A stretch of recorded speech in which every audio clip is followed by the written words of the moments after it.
ಕೊಲೆ ಕೇಸ್ ಕಂಟಕವಾಗ್ತಾ ಇದೆ. ಭವಿಷ್ಯವೇ ಕಮರಿ ಹೋಗ್ತಾ ಇದೆ. ಜೈಲು ಪಾಲಾಗಿರುವ ನಟ ದರ್ಶನ್ ಕಂಬಿ ಹಿಂದೆ ವಿಲವಿಲನೆ ಒದ್ದಾಡ್ತಾ ಇದ್ದಾರೆ.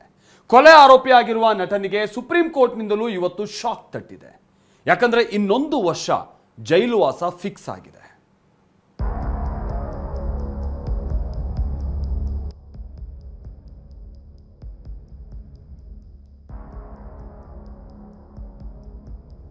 ಕಾಟೇರನ ಕನಸಿಗೆ ಕೊಳ್ಳಿ ಬಿದ್ದಿದೆ. ದಾಸನ ಆಸೆ ಅಳಿಸಿ ಹೋಗಿದೆ. ಚಾಲೆಂಜಿಂಗ್ ಸ್ಟಾರ್ ಲೆಕ್ಕಾಚಾರವೆಲ್ಲ ಉಲ್ಟಾ ಹೊಡೆದಿದೆ. ಜಾಮೀನಿಗಾಗಿ ಮೊರೆ ಹೋದ ದರ್ಶನ್ಗೆ ಅತಿ ದೊಡ್ಡ ಆಘಾತ ತಟ್ಟಿದೆ.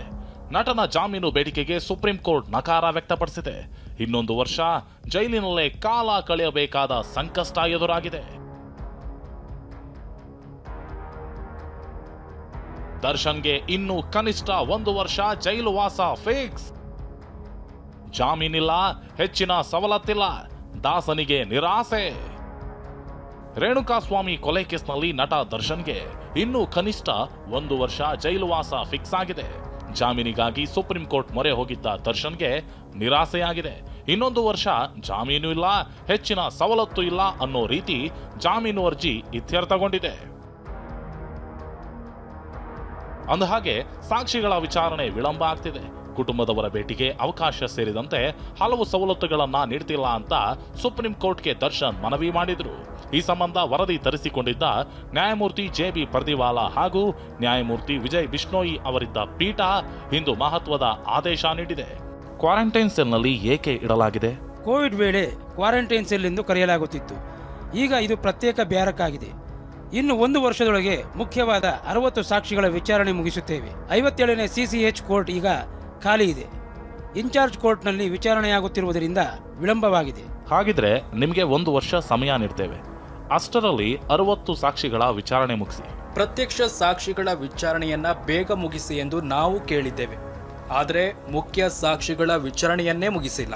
ನೀವು ಸಾಕ್ಷಿಗಳ ವಿಚಾರದಲ್ಲಿ ಏನು ಮಾಡಿದ್ದೀರಾ ಎಂದು ಈಗ ಹೇಳುವುದಿಲ್ಲ. ಹೇಳಿದರೆ ನಿಮ್ಮ ಜಾಮೀನು ಅರ್ಜಿಯೇ ವಜಾಗೊಳ್ಳಬಹುದು.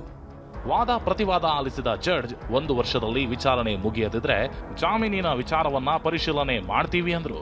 ಆ ಆದೇಶದಿಂದ ದರ್ಶನ್ಗೆ ಯಾವುದೇ ರಿಲೀಫ್ ಸಿಕ್ಕಿಲ್ಲವಾದ್ರೂ ಸಾಕ್ಷ್ಯಗಳ ವಿಚಾರಣೆಗೆ ವೇಗ ಸಿಗಲಿದೆ. 10 ತಿಂಗಳಿಗೆ 10 ವಿಟ್ನೆಸ್ ಮಾತ್ರ ಎಕ್ಸಾಮಿನ್ ಮಾಡಿದ್ದಾರೆ. ಈಗ 233 ವಿಟ್ನೆಸ್ ಇದ್ದಾರೆ. ಕನಿಷ್ಠ ಒಂದು 150 ವಿಟ್ನೆಸ್ಗಳ ಮೇಲೆ ಎಕ್ಸಾಮಿನ್ ಮಾಡ್ತಾರೆ. ಅಂದರೆ ಎಷ್ಟು ವರ್ಷ ಆಗ್ತಿತ್ತು? Light at the end of the tunnel. ಈ ಸ್ಟೋರಿಗೆ ಟನಲ್ ಎಷ್ಟು ದೂರ ಹೋಗುತ್ತೆ, ಲೈಟ್ ಯಾವತ್ತು ಕಾಣುತ್ತೆ ಅನ್ನೋದು ಇತ್ತು. ಈಗ ಟನಲ್ ಎಷ್ಟು ದೂರ ಅನ್ನೋದು ಗೊತ್ತಾಯ್ತು, ಲೈಟ್ ಯಾವತ್ತು ಕಾಣುತ್ತೆ ಅನ್ನೋದು ಗೊತ್ತಾಯ್ತು. ಇಷ್ಟೇ ಅಲ್ಲದೆ ಖಾಲಿ ಇರುವ ಸಿಸಿಎಚ್ ಕೋರ್ಟ್ಗೆ ನ್ಯಾಯಾಧೀಶರನ್ನ ನೇಮಿಸುವಂತೆ ಹೈಕೋರ್ಟ್ಗೆ ಸೂಚಿಸಿದೆ. ಸುಪ್ರೀಂ ಕೋರ್ಟ್ ಆದೇಶದಿಂದಾಗಿ ಜಾಮೀನು ನಿರೀಕ್ಷೆಯಲ್ಲಿದ್ದ ನಟ ದರ್ಶನ್ಗೆ ಹಿನ್ನಡೆಯಾಗಿದೆ. ಇನ್ನು ಜೈಲಿನಲ್ಲಿ ಸವಲತ್ತು ವಿಚಾರದಲ್ಲೂ ದರ್ಶನ್ಗೆ ನಿರಾಸೆಯಾಗಿದೆ. ದರ್ಶನ್ ಮಾಡಿದ್ದ ಆರೋಪಗಳಿಗೆ ಜೈಲು ಅಧಿಕಾರಿಗಳು ಫೋಟೋ ಸಾಕ್ಷಿ ಸಹಿತ ಉತ್ತರ ನೀಡಿದ್ದಾರೆ.